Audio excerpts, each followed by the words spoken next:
Yesterday we have started with the transformer. What is the transformer? What are the types of transformer? And what is the construction, working? And then we have seen the derivation for the transformer, how step up transformer and how step down transformer is working, and what is NS and what is NP. Number of turns in the secondary, number of turns in the primary, then current in the primary is given by IP, current in the secondary is given by IS. A relation we have seen, Vs by Vp is equal to Ns by Np is equal to Ip by IS. With this relation, and then we have seen the efficiency of transformer. हमने देखा था what is efficiency of transformer, output power by input power. फिर हमने देखा था कि ideal transformer efficiency is 1, that is 100%. Actually ideal transformer is that particular transformer in which output power is equal to the input power. इतना हमने कल देख लिया था. तो आज हमको देखना है sources of energy losses in transformer. Transformer में what are the energy sources losses in transformer. So there are 4 types of energy loss. The first is energy loss due to heating. First क्या है? Loss due to heating. Second है loss due to flux leakage. Okay, second आता है loss due to flux leakage. Third आता है loss due to eddy current. Loss due to eddy current. And last है loss due to hysteresis. Loss due to hysteresis. ये 4 type के loss हैं. Actually suppose they are asking the question 2 marks, right the energy losses in transformer, right the sources of energy loss in transformer. 2 marks के लिए पूछा है, तो you have to just write the steps. Means 4 losses: energy loss due to heating, loss due to flux leakage, then loss due to eddy current, and loss due to hysteresis. But suppose if they are asking for 3 marks, explain the sources of energy loss in transformer, ऐसा question पूछ लेते हैं. तो आपको क्या करना पड़ेगा, ये चारों लॉस लिख के उसके बारे में लिखना पड़ेगा. Energy loss due to heating क्या है? हीटिंग कब होता है? Alternating current is what? When alternating current is pass through the primary coil, the coil gets heated due to its resistance. जब भी प्राइमरी कॉइल में करंट अल्टरनेटिंग करंट पास करते हैं तो क्या होगा, प्राइमरी कॉइल में क्या होगा, resistance. Because of the resistance क्या होगा, हीट जनरेट होगा, और some of the amount of energy will be lost in the form of heat. इसको क्या कहते हैं? इसको कहते हैं energy loss due to heat. और इसको हम कैसे रेक्टिफाई कर सकते हैं? How we can reduce the loss? We can not minimise the, we can reduce the loss और minimise the loss, but we can not totally remove this loss of energy due to heating. Okay, this loss can be minimized by using a thick wire of high purity. जिसका high purity है उसको हम use करते हैं, तो हमारा क्या होगा, loss due to heating effect will be reduced. दूसरा है loss due to flux leakage. अभी flux leakage क्या है? We know transformer में क्या है, all the flux produced by the primary coil does not link with the secondary coil. क्या होगा, जितना भी फ्लक्स प्राइमरी कॉइल प्रोड्यूस करता है वो सारा का सारा सेकेंडरी कॉइल लिंक नहीं करता है. So some amount of energy will be wasted and this will be in the form of the flux.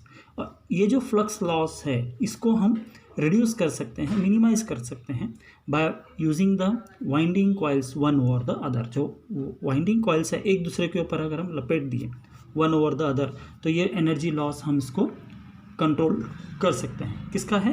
Flux leakage. फिर से और एक बार समझ लो, फ्लक्स लीकेज इन ट्रांसफार्मर क्या होता है, फ्लक्स जो प्रोड्यूस होता है प्राइमरी में, वो प्राइमरी कॉइल में, वो सारा का सारा लिंक नहीं होता है सेकेंडरी कॉइल में. ओके, सो इस वजह से लिंक करने के लिए क्या होगा, we can use the wire, minimize by using the winding coils one over the other, एक के ऊपर एक इसको रखते हैं. अब तीसरा लॉस है loss due to eddy currents. Now eddy currents में क्या होता है, ऑलरेडी हमने पढ़ लिया है कि अल्टरनेटिंग करंट के केस में magnetic flux induces the eddy current on the surface of the core. Core के सरफेस के ऊपर क्या करता है, एडी करंट जनरेट होता है। तो इस वजह से क्या होता है ना, there is a loss of energy in the form of heat. So this can be minimised. Eddy current का जो लॉस है उसको मिनिमाइज कर सकते हैं bye using the laminated soft iron core. किस तरह से मिनिमाइज कर सकते हैं?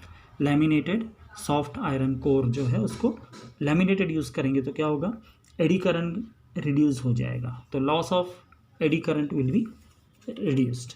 Fourth is loss due to hysteresis. Hysteresis loss को हम कंट्रोल कर सकते हैं। How? We know that whenever the alternating current is flowing through the coil, it will magnetize and demagnetize the iron core repeatedly. continuously क्या करेगा, iron core को magnetise भी करेगा, डीमैग्नेटाइज भी करेगा। तो क्या होगा, during each cycle of magnetization some energy is lost in the form of heat. एक साइकिल में जितना भी साइकिल होगा, एवरी साइकिल में क्या होगा, some energy will be lost in the form of heat.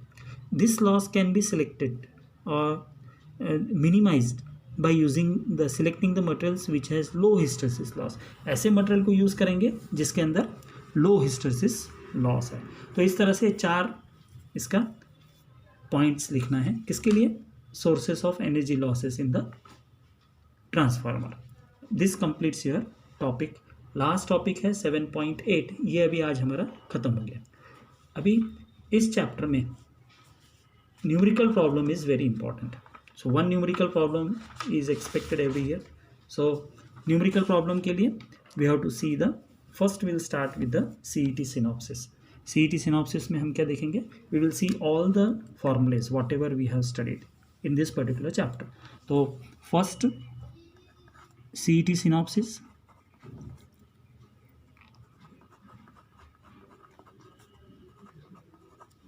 CET synopsis में क्या होगा?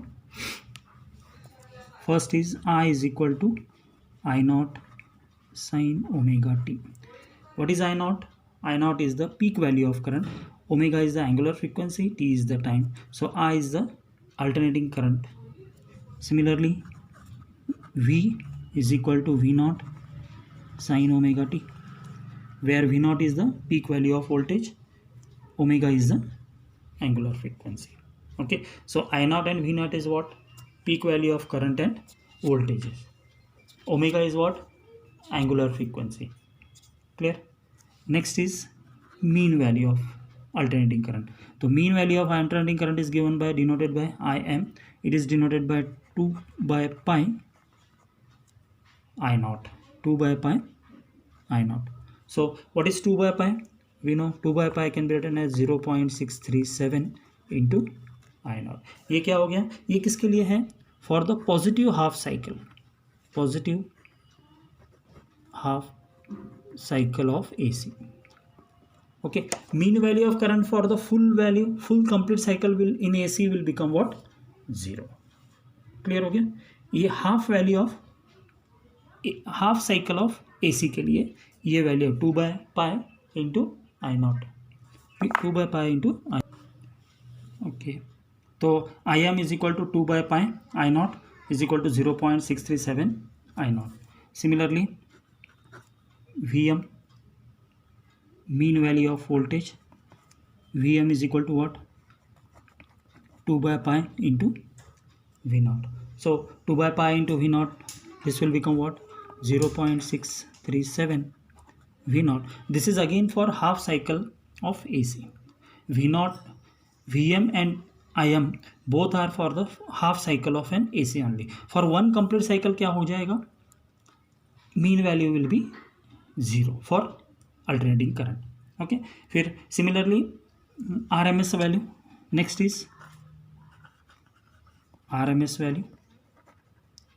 So RMS value of current will be given by IRMS is equal to I naught by root 2.